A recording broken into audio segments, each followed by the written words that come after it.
Hi everyone, it's Dr. Ramani. Welcome back to this series. It's sort of a narcissistic glossary, a handbook of terminology of everything you need to know to understand narcissism and narcissistic relationships. The goal of this series was to provide clarity on all the various terms you've seen thrown around in the blogs and the videos and the chat rooms and all of these places people talk about these relationships. And by getting this clarity, hopefully also even learning some techniques and ways to work with and around and away from these relationships. Today, we're going to take on the term narcissistic rage. But before we get there, as always, if you're enjoying this content, please hit the bell. That will give you, not only make you a subscriber to this channel, but give you notifications as we post new content. Every time we post new content, and we post a lot of it, that will definitely bring you up to speed on everything you need to know about narcissism and narcissistic relationships. So let's take on a big one. This is a big one. Narcissistic rage. Sometimes people who've been in relationships of any kind with narcissists have told me that they see their narcissist's eyes go black, as though a shadow comes across them and their entire physical presence just changes. Someone, I remember once saying to me, they likened it to watching someone turn into a werewolf. It's a terrifying transformation. It's a rage that comes on like a tsunami. And this rage is completely disproportionate to the situation. It is loud and it is terrifying. It is narcissistic rage. So now let's start by talking about the difference between anger and rage. Anger is a normal human emotion, like sadness or joy. Anger is an emotion we experience and express at times of watching or observing or experiencing injustice, unfairness, frustration, inequity, disruption, or even surprise. It is an unsettling emotion, and it's an emotion we label as a negative mood state, like sadness. We have all of us have felt angry. And appropriate expressions of anger include a change in the tone and volume of our speech, tears, stepping away from a situation. So if I was angry, I would start talking like this. You'd be clear. Our words become more clipped and abrupt. We often say things that are regrettable, and we can also get quite defensive. We may also experience anger physiologically. We'll have a racing heart. We feel dizzy. We'll find ourselves breathing more rapidly or in a more shallow way. We might even be trembling when we're angry. Anger, as a rule, does not feel good. It is a sign that something is not quite right, not quite good. And all of us, every one of us, has said something we regret when we are angry. In the most graceful of circumstances, we recognize that we are angry, we identify that emotion to other people, and we catch ourselves before we say something that is too hurtful or too devastating. But most of us rarely get it right. We don't always monitor ourselves that carefully. That's anger. That's the nature of anger. Rage, on the other side, is something entirely different. It is often quite sudden, disproportionate to the stimulus, and it's accompanied by behaviors that are very unsettling for those who are witness to them and who are in the presence of them. These rage behaviors can include screaming, very, very inappropriate, obscene language, typically and cruelly targeted at another person. It may even escalate to breaking objects, upending items like, upending furniture, damaging the environment, for example, punching a fist through a wall, breaking windows, or even escalating to person-on-person physical violence. A person at a time of rage may almost look like they're possessed, as though no one can get through to them. And if you do try to speak to a person who is in a state of acute rage, they will likely get more agitated, and confronting them may actually put you at greater risk. And perhaps in only the most rare of circumstances could rage at that level ever seem justified. I mean, listen, as a mother, I could say maybe, for example, if someone tries to harm you or really harm your child, you would rage at them. But outside of literal harm to you physically or someone close to you, rage does not fly as an acceptable emotion or show of emotion. So then, we know what anger is, we know what rage is. What is narcissistic rage? It is the rapid, amped up rage that anyone who has ever been in a relationship of any kind with a narcissist has witnessed. It is a terrifying, grown-up tantrum. If you have ever witnessed a 3-year-old throwing a tantrum over not, being allowed to have a few more minutes at the park, you get it. It actually sort of charming in a 3-year-old, but it looks terrifying and ridiculous in a 40-year-old man or a 45-year-old woman. Narcissistic rage gets set off by a narcissistic injury, or something we could term an ego injury. So the things that set off this big, scary, volcanic narcissistic rage can actually often be quite trivial. How dare she didn't call me back? What do you mean the receptionist called in sick? The flight is delayed? I am going to miss the concert. What do you mean you didn't like the restaurant I picked out? I mean, as I was even putting that list together, I'm like, what are the minor things I've heard people tell me their partners raged at? And we're talking rage. Because the things that set them off, that set narcissistic individuals off, are so trivial, we are often astonished at the level of rage. It's not the kind of anger situation I talked about before. It's not like someone threatened their life or tried to abduct their child. Basically, they're disappointed because they didn't get the proverbial few more minutes at the park. Basically, though, narcissists show their narcissistic rage when someone hurts their fragile feelings. It's narcissistic rage is often a relatively early red flag you see in a narcissistic relationship that people choose to ignore. And you must promise me after this video you will never ignore it again. The hypersensitivity of the narcissist is the thing that shows up earliest in a narcissistic relationship. You're surprised that someone so charming, maybe even so arrogant, so sure of themselves, can be so sensitive when things don't go their way or someone doesn't say exactly what it is they want. At first, you may make excuses for them. Oh, they had a bad day, they've had whatever, they're just getting to know me. But when that trigger happens for them, it's actually really terrifying to witness it. Narcissistic rage is the genie you can never put back in the bottle. It often fuels the fear that keeps these relationships together. People become so scared of the narcissistic rage that they become afraid of communicating with the narcissist.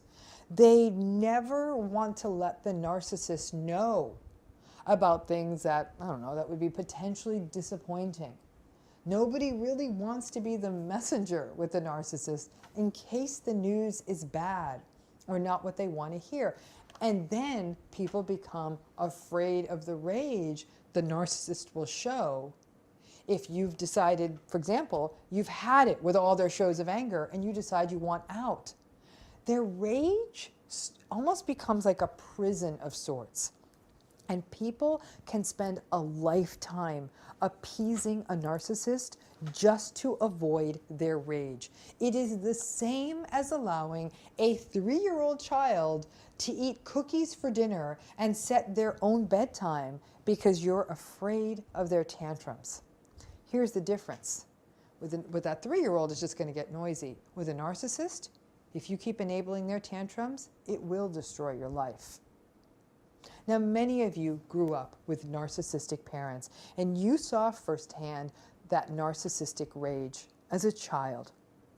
Parents, for example, that would explode at the dinner table because you didn't pass the salt the right way, or because you didn't make your bed, they completely rage at you, or because you didn't say exactly what they wanted to hear, or behave exactly the right way in front of their friends, or they showed narcissistic rage, maybe not directly at you, but you saw it happen constantly to your other parent. Children who grow up in environments where there's this kind of rage will often report a whole range of symptoms going into adulthood, including things like anxiety, hypervigilance, which is sort of always being on edge and always monitoring the environment for threats, fear of conflict, avoidance, and frankly, fear of their own anger. For people who grow up with narcissistic rage, anger becomes a trigger throughout their adulthood. And for a person with a narcissistic parent who goes on, when they become adults, to choose a narcissistic partner, they might find themselves again governed by someone's rage. It can be a horrific playbook of an unsettled childhood that was marked by these shows of rage. And you better believe that narcissistic rage is a major feature that we see in toxic workplaces. Toxic workplaces characterized by narcissistic and tyrannical leaders and bosses and managers and even colleagues. These are the bosses who are verbally abusive, the ones who throw loud tantrums if they're not getting the workplace results or the workplace profits that they want, who publicly demean their staff in front of each other or even in front of clients. It is only in recent years that we are seeing a tiny bit of legal protection against these workplace tyrants. But by and large, these folks get away with their rage, and they keep entire workplaces hostage out of fear. They actually do become very clever too, though, about ensuring that they manifest their rage in ways that make it harder to shut them down. They will rage at the rank and file employees, but not in front of the big bosses. And in smaller businesses where there may not be the protection, for example, of a human resource department, and there may be few witnesses to a narcissistically rageful boss, there actually can be very little protection for the really unfortunate workers who get stuck in these situations working with someone narcissistic.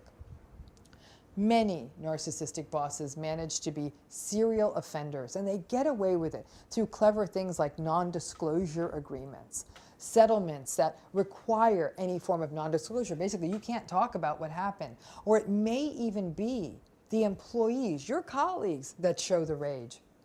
Again, these employees, these narcissistic employees, can be very clever at doing things like threatening lawsuits and using other manipulative techniques towards others in the workplace and to the workplace itself. As such, from a risk management perspective, some employers might actually end up trying to appease the narcissistically rageful and manipulative employee to avoid the complex challenges and costs and potential embarrassments of a lawsuit. And in that way, the staff in companies that have cultures of narcissistic rage, in the end, become the sacrificial lambs because the system enables the narcissists. So, why do narcissists have this experience of narcissistic rage? It's a tantrum, grown-up style.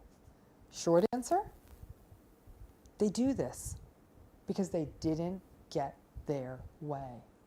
Their fragile egos mean that they have absolutely no apparatus for managing any kind of disappointment or criticism or feedback or other negative emotions like sadness. Now, disappointment is particularly challenging for them. They are not able to handle hearing the word no, or just simply not having things go their way. They are not able to cope with getting a result other than the result they wanted. They just can't get their head around that. And this all goes back to that idea we talk about, that narcissists are not able to regulate their emotions in a healthy way. They cannot regulate any kind of negative emotion, including sadness. So instead of expressing emotions appropriately, so for example, appropriate shows of emotion might be crying, talking it out, taking responsibility, thinking about it differently, or recognizing that sometimes in life, stuff doesn't go the way we want. There's a moment of grief and then acceptance. Instead of doing that, they fly into a colossal rage. The psychological agony of the pain to their fragile ego, to their core insecurity, is more painful than they can manage or articulate. And so they cannot regulate their reactions. As a result, they express it as rage. And in addition, because they are unable to take responsibility for their behavior or to be self-reflective about their contribution to a given situation. So let's say in the workplace, it would be something like, for example, they might say, maybe we didn't do well with sales this quarter because I treated the sales staff badly, or I didn't communicate clearly. Instead, they blame the sales staff for being lazy, and they express that blame through rage. The sales staff didn't make their totals, then that means the narcissist may not get their validation. Narcissistic rage is, in one word, unacceptable. It's that simple. And yet, so many people enable it. They enable narcissistic rage in their families. They enable it in their close relationships. They enable it in their workplaces. They either are so afraid of confronting it, or they take the out of, that's just how he is. His bark is worse than his bite. And just like any bad behavior, without any consequences, it will never stop. And very few people feel up to the task of giving them consequences. So that also begs the question, what does narcissistic rage do to us? It takes a massive toll on our health. It is horribly stressful, and people who are consistently exposed to this kind of rage may experience a whole range of stress-related complications, such as drops and dysfunction in their immune functioning, making it more likely that they'll get sick, headaches, muscle aches, exacerbation of existing health problems, problems with sleep, problems with concentration, changes in appetite, and a whole range of psychological issues, including anxiety, fear, rumination, avoidance, hypervigilance, sadness, depression, helplessness, hopelessness, powerlessness, and even isolation and avoidance of other people. You become so fearful of their rage that you get paralyzed and you get stuck. Now, at some level, narcissists do recognize that their rage gives them power. And they also don't care that other people are hurt by their rage. After they have one of their meltdowns, one of their narcissistic rage tantrums, and their tension has been released, they may actually see the fear on the face of other people because of their rage.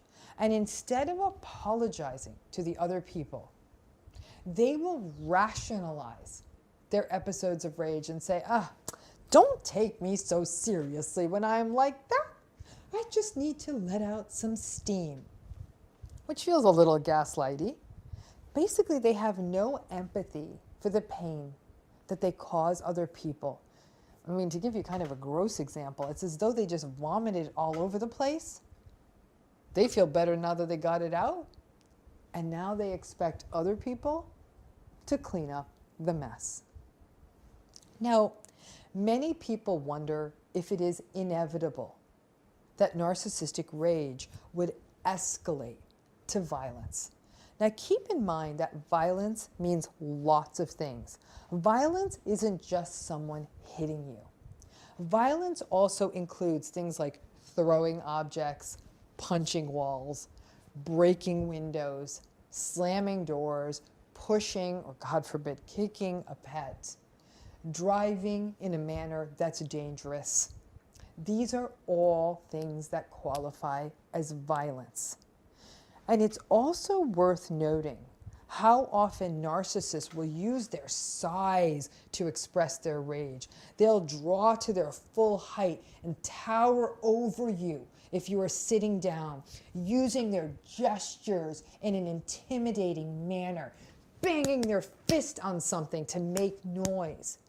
And once these signs of rage start showing, once the rage hits that high enough point, person-to-person violence can happen, even if it hasn't happened yet. One of the most unsettling issues I observe is the number of people who excuse narcissists for their rage. And their excuse is, but he never or she never hit me. I promise you this, it's just a matter of time. Narcissistic rage, as I've said, is unacceptable, and it is also scary. Many people feel too scared to get themselves away from it. If this is a new relationship, don't buy into their excuses for why they say they're rageful, because they're going to have a whole lot of them. They're going to give you excuses like they had a tough childhood. They had to watch lots of rage when they were growing up. They will give excuses including early trauma. And you know what? It's not untrue. These things may be contributing to it. Be sad for them, be compassionate to them, and get out. You're not their therapist. You're not the one who's going to turn this around for them. You've got to protect you. To me, narcissistic rage is one of the most textbook and one of the most unsettling elements of the narcissistic relationship. If you see it early in a narcissistic relationship, heed it as the big, fat, red neon alarm it is. If you grew up with it, please consider seeking out therapy to work it through, because it can be quite traumatic, and recognize that none of us are responsible for the narcissist's rage. That's their story to sort out. Let's stop making it our own. We must stop personalizing their rage and taking responsibility for it. Whether it's the fact that you burned dinner or a few minutes late to a meeting because you had a flat tire, you didn't make the sales quota, or you bought the wrong gift for their mother. None of those things ever would qualify for anything close to rage. Our tendency is to blame ourselves. Stop personalizing and put the responsibility for that behavior where it is, and heed it as a wake-up call. If the rage is that unsettling, it will only tend to escalate. And because they often come down off of their rage episodes because they got their tension out, and you're like, well, maybe they got it. Oh no, they didn't get it. They don't understand it. What they do understand is, I got my rage out and this person is still standing there, so I can get away with this again. It's up to you whether you want to be a receptacle for that person's rage, because their rage is a heck of a lot less healthy for you than it is for them. I hope this video has explained the concept, the terrifying concept of narcissistic rage. And as always, if you're enjoying this content, please subscribe to this channel, hit that bell, become part of this amazing community. And if you have ideas of terms I might have missed in this series, drop them down in the comments. If we don't get into it, the beauty of this series is you get surprised every day with the next term. But if we don't get to it, I promise you, I'll give you a 22nd, 23rd, 24th day until we get through all these words. Thanks again. Thanks again. Thanks again. Thanks again.